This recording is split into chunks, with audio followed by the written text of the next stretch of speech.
And joining me now is the mayor-elect of New York City, Zohran Mamdani. Mr. Mayor-elect, welcome back to Meet the Press and congratulations. Thank you so much. It's a pleasure to be back. Well, it is wonderful to have you here in person, fresh off of your first meeting with President Donald Trump. He praised you. He even said you could do a great job as mayor despite months of a bitter back and forth. Were you surprised by the warm welcome that you got? You know, I was looking forward to having the meeting with the president to speak about the needs of the 8.5 million people who call the same city we love home, and to speak, frankly, about the affordability crisis that is pushing so many of them out of those 5 boroughs. And I found in the meeting that I had with the president a productive one, and a meeting that came back again and again to the central themes of the campaign that we ran: the cost of housing, cost of childcare, the cost of groceries, the cost of utilities. And it showed that this is an opportunity to now start to deliver so that people can do more than just aspire to struggle in New York City, but actually to be able to live there. But did you expect it to be so chummy? What was going through your head when you were standing there? You know, I thought again and again about what it would mean for New Yorkers if we could establish a productive relationship that would focus on the issues that those New Yorkers stay up late at night thinking about. Because so often in our politics, we try and tell people what they should be worried about, what they should be concerned about. But when you actually ask New Yorkers and you listen to them, you hear it come back to the issues that animated not just the conversation the president and I had with the press after our meeting, but frankly in the meeting itself. It was a conversation where we spoke about the need to deliver on this agenda. And I appreciated that when the president, when we had that meeting, it wasn't just in the Oval Office. He also took me into the cabinet room. And there we were looking at portraits of presidents of years gone by. And we admired a portrait of FDR. And in many ways, when I think about the candidacy that we've put forward, it looks to Fiorello LaGuardia as the greatest mayor in New York City history. You can't tell the story of LaGuardia without telling the story of FDR and the story of a relationship with the federal government that finally delivered at the scale of the crisis it was facing. Well, prior to your meeting, I don't have to tell you this, President Trump repeatedly threatened to cut off federal funding to New York if you won. The president seemed to back away from that yesterday, though, in his public comments in that joint news conference that you all did. He said, "I don't think that's going to happen. I expect to be helping him, not hurting him." Do you believe him when he says that? No, I believed the president in the conversation that we had, and I will continue to make the case, both to the president and to the country at large, about the needs of New Yorkers. Because what I found, frankly, is that New Yorkers have grown tired of being asked to believe in a system that has delivered very little for them. They're tired of a politics that expects everything from them while delivering little. And what they want now is a politics that can see the scale of the crisis in front of it and actually start to work together to deliver on that crisis. You know, you ran a campaign, though, saying that President Trump had not delivered on his promise of affordability. Did anything that happened in that meeting make you think, yes, he can deliver on that promise for Americans, for New Yorkers? Well, I spoke to the president about the fact that while our campaign technically began on October 23rd last year, for many people, they became aware of it after the president won his election. And when I went out and spoke to New Yorkers, asking them who did they vote for and why, in 2 neighborhoods that swung most significantly towards the president. This was Fordham Road in the Bronx, Hillside Avenue in Queens. And I shared with the president that when I asked those New Yorkers why did they vote for the president, they told me again and again it was cost of living, cost of living, cost of living. And when the president and I were speaking, we were speaking about what is preventing from delivering on that affordability agenda. Sometimes it's a lack of taking on the broken system that we have. And I spoke about in New York City, for example, zoning regulations. We spoke about ULURP. This is a process by which you either approve or deny zoning changes that are made in New York City. We spoke about the need to change so many of those situations such that a developer doesn't tell you the thing more expensive than labor or materials is waiting. And we also spoke about the importance of understanding what it is that hurts New Yorkers in their pockets. It's their rent, it's their childcare, it's their utilities, and it's their childcare. Because the childcare, I say twice, because it is the second highest cost after housing, $22,500 a year for a single child. Well, let me ask you about the other threat that we heard from President Trump to send troops to New York City to address issues of crime and immigration. We've seen him do this in other major cities. Did you get any assurances in your meeting, Mayor-elect Mamdani, that President Trump will not send troops into New York? I told the president that the cornerstone of an affordability agenda is public safety, and that it is critically important to me. And for all that has been said and all that has been spoken about, and the tens of millions of dollars looking to make New Yorkers fearful of that question. The truth of it is, in fact, that I'm looking forward to working with the NYPD to deliver on that. And I shared with the president that my decision to retain Police Commissioner Jessica Tisch is in large part a recognition of the fact that in her time leading the NYPD, she has driven down crime across the 5 boroughs while starting to uproot corruption that was endemic in the top echelons of that department under Mayor Adams. And I'm going to follow up with you on your decision to keep Commissioner Tisch. But to this core question that I think so many New Yorkers are curious to know the answer to, what did President Trump say to you? Did he assure you he will not send troops into New York? He told me that he cared deeply about public safety. I said I cared deeply about the same. But did he say he wouldn't send troops? What I told him is that what separates New York City from anywhere else in the country is we have the NYPD. And I trust the NYPD to deliver public safety. And to me, that is something that I know that they can do, that they have done, and they will continue to do under my leadership. So he didn't rule it out in your meeting? I made it very clear what we wanted to do was to deliver public safety and affordability, and the NYPD would be the ones to do so. In that press conference with President Trump, a reporter asked you whether you believe that President Trump is in fact a fascist, a word that you've used in the past. You were about to answer, then President Trump sort of jumped in and he said, quote, "That's okay, you can just say yes. It's easier than explaining it." So, Mr. Mayor-elect, just to be very clear, do you think that President Trump is a fascist? And after President Trump said that, I said yes. And so you do. And that's something that I've said in the past. I say it today. And I think what I appreciated about the conversation that I had with the president was that we were not shy about the places of disagreement, about the politics that has brought us to this moment. And we also wanted to focus on what it could look like to deliver on a shared analysis of an affordability crisis for New Yorkers. You've also said in the past that President Trump has engaged in a, quote, attack on our democracy. You've called him a despot. Do you still believe President Trump is a threat to the democracy?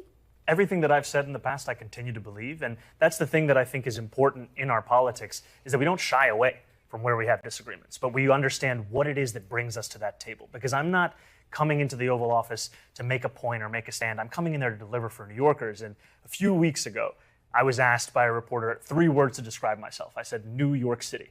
And that's what animated that conversation. How do we deliver for the people of New York City? I think that some of your supporters would be curious to know. You say you stand by your past statements that, yes, he's a threat to the democracy. How do you square working with someone who you still think is a threat to the democracy? I think working for the people of New York City demands that you work with everyone and anyone, and that you always look to find those areas of agreement while not overlooking the places of disagreement. And I think this was something that came up in our meeting. We spoke about immigration. We spoke about the fact that in New York City, we have sanctuary city policies that allow for the city to work with the federal government on around 170 serious crimes. The concern for so many New Yorkers comes about anything beyond that. And I spoke about the importance of us being able to protect New Yorkers, and some of the incidents that we see, they do not do that. You raised the issue of sanctuary cities, so I want to speak to you more broadly about the issue of immigration. This is one that is so critical to New York, the rest of the country as well. One of your top supporters, Senator Bernie Sanders, recently weighed in on President Trump's record managing the border. He compared it to former President Biden. I want you to take a listen to what he had to say. I'll get your reaction on the other side. Trump did a better job. I don't like Trump, but we should have a secure border, and it ain't that hard to do. Biden didn't do it. Those before him did not do it. We should have a secure border, period. Do you agree with Senator Bernie Sanders that President Trump has done a better job securing the border than former President Biden? I haven't thought much about comparing presidents on the question of securing the border. I think it's important that it's secure, and I also think it's important that we have an immigration system that is humane. And that's what I spoke about with the president, is that New Yorkers want to see humanity in the policies that are being implemented. Do you give President Trump some credit for the work that he's done to make the border, in Senator Sanders' estimation, more secure? What I give President Trump credit for is the meeting that we had yesterday was one that was focused on how we could work together for New Yorkers. And the place that we could do so most effectively, frankly, is ensuring every New Yorker can afford the city they call home. Well, you take me to my next question, which is about really the central issue of your campaign, affordability. You have said that you want to raise $9 billion in new taxes, increasing taxes on the wealthy, on businesses, in order to fund your key policies like universal child care, which you mentioned. You would need Governor Kathy Hochul to be on board with this. You'd need her signature. She has never publicly committed to increasing taxes. I know you just spoke with her. Mr. Mayor-elect, did Governor Hochul commit to you that she will support and sign on to your plan to increase taxes. The governor and I had a productive conversation, and what we both committed to is working together for the affordability agenda. And one thing I appreciate of the many about Governor Hochul is that she's been focused not just on affordability, but specifically on universal childcare for quite some time. And now is the time to bring a partner forward in City Hall. And I've said plainly and openly that I believe that these are two tax proposals that make sense, increasing the personal income taxes on New Yorkers making $1 million or more by just 2%, increasing the top corporate tax rate to match that of New Jersey. And what I've also said is more important than how we fund something is that we fund something. And if there are additional or alternate revenue streams to do so, I will accept them and I will celebrate them, because the most important thing is to actually deliver for the New Yorkers who right now can't even conceive of having a family in New York City because of how expensive we've made childcare across the 5 boroughs. Well, and your entire agenda is incredibly ambitious: universal childcare, free buses, among other things, lowering rent. Can you deliver on this agenda without Governor Hochul agreeing to increase taxes? Well, I'm thankful that I'm not going to have to engage in the hypothetical, because I am confident of the two of us working together to deliver on this agenda and ensure that finally, and this goes back to just that portrait of FDR, we look at what politics has been in the past. It has been there in the moments of such transformation, meeting the scale of the crisis. We can do that again. So just yes or no, you think she'll raise taxes? I think she'll work with me to deliver on affordability. I think raising taxes make the most sense. If there's any alternative that raises the same amount of money, I'm open. All right, let's talk about another major issue, which you referenced: policing. So many major issues. Crime. There are a lot of major issues, I know. 5 years ago, you were calling for defunding the police. Now you are in charge of the largest police department in the country. You have tapped Commissioner Jessica Tisch to stay on in her job. She has accepted. She wants to put thousands more police officers on the streets of New York. Will you do that, Mr. Mayor-elect? I've said over the course of the campaign that I think the number we've had budgeted of 35,000 officers is a sufficient number. What we have to do, however, is allow those officers to focus on policing. And what I mean by that is that in 2020, the response time for the NYPD was less than 11 minutes. Today, it's closer to 16 minutes. Large part of that is because officers are now having to deal with 200,000 mental health calls a year. And so our proposal is create a Department of Community Safety, task it with the mental health crisis, the homelessness crisis, and allow officers to focus on serious crimes so we can get back to the work of delivering on this, as opposed to being trapped in a political discourse without addressing the systemic crisis. But you know, violent crime is substantially down under Commissioner Tisch's watch. Do you acknowledge that her approach is working, and therefore do you need to listen to her when she says, I need more cops on the street? The reason I made the decision to retain Commissioner Tisch is because of the importance of outcomes. The fact that she has been able to deliver on rooting out corruption while lowering crime is something to be celebrated. And I think the commissioner and I have been very clear that what brings us together is a shared importance of public safety. I think we can do that with the officers we have. Would you rule out putting more police officers on the street? What I will tell you is that the 35,000 we have budgeted, that's the amount that I think we need. Okay. Let me ask you, again, just going back to that press conference with President Trump, as reporters were leaving, you were answering a question that I think was hard for a lot of people to hear about your response to protests outside of a Manhattan synagogue. Your initial response to that incident did receive some criticism, as you know. What is your message to Jewish New Yorkers who feel you won't be tough enough in your response to anti-Semitic incidents? That I'm looking forward to being the next mayor of New York City and fulfilling the commitment I've made to Jewish New Yorkers over the course of this campaign, which is a commitment to not only protect them across the 5 boroughs, but to celebrate and cherish them. And what that looks like is rooting out anti-Semitism. It looks like increasing funding for hate crime prevention programs by 800%. And it also looks like ensuring that we have NYPD protection outside of synagogues and temples, especially on the high holy days. And I want to just say, recently on Yom Kippur, there was a horrific anti-Semitic attack in Manchester. A rabbi in New York City reached out to me and said, could you ensure that there's additional police protection outside of the synagogue for today? I said, absolutely. And I also asked, what if that rabbi did not know the next mayor of New York City? We have to make it so that it doesn't matter who you know. It matters that you will get that safety and security because you're a New Yorker. That's the administration I'm going to put together. All right. I do want to talk a little bit about the future of the Democratic Party. A number of Republicans are casting you as the face of the Democratic Party. Mr. Mayor-elect, I wonder, do you think that Democratic socialists can win across the country in battleground states, for example? I think a focus on the importance of dignity for working people is something that appeals to people across this country. I will not venture into the world of national politics and punditry, but what I will tell you is that in New York City, we saw so many of the same dynamics we'd seen elsewhere. We'd seen a shift towards the right. We'd seen obituaries being written about the Democratic Party's ability to speak to young people, to speak to Asian voters, speak especially to young men.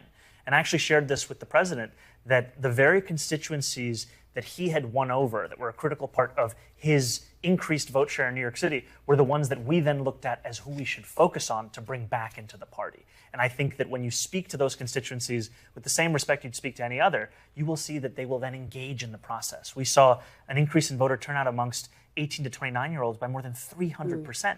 And that's because we spoke to them as New Yorkers who are facing an affordability crisis, not as young people we have to finger wag to participate in democracy. Two more quick questions. If Democrats win the midterms, do you want to see Leader Jeffries become the Speaker of the House? Yes. Okay. That was a firm, quick answer. So you leave plenty of time for my final answer. Let me go back and give a little more.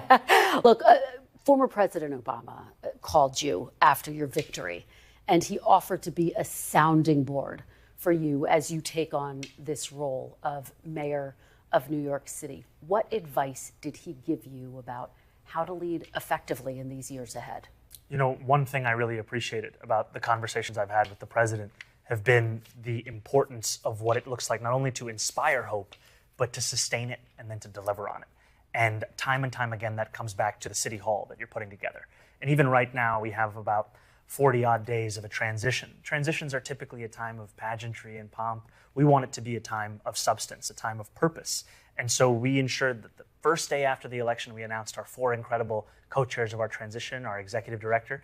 And then the week after that, the first deputy mayor, the chief of staff. We're moving much faster than typical because we want January 1st to be a day where we start to deliver, not start to prepare. And I appreciate President Obama's emphasis of what it looks like to prepare in advance so that you can deliver. All right, Mayor-elect Zohran Mamdani, thank you so much for being here. We really appreciate it. Thank you. Real pleasure. We thank you for watching. And remember, stay updated on breaking news and top stories on the NBC News app or watch live on our YouTube channel.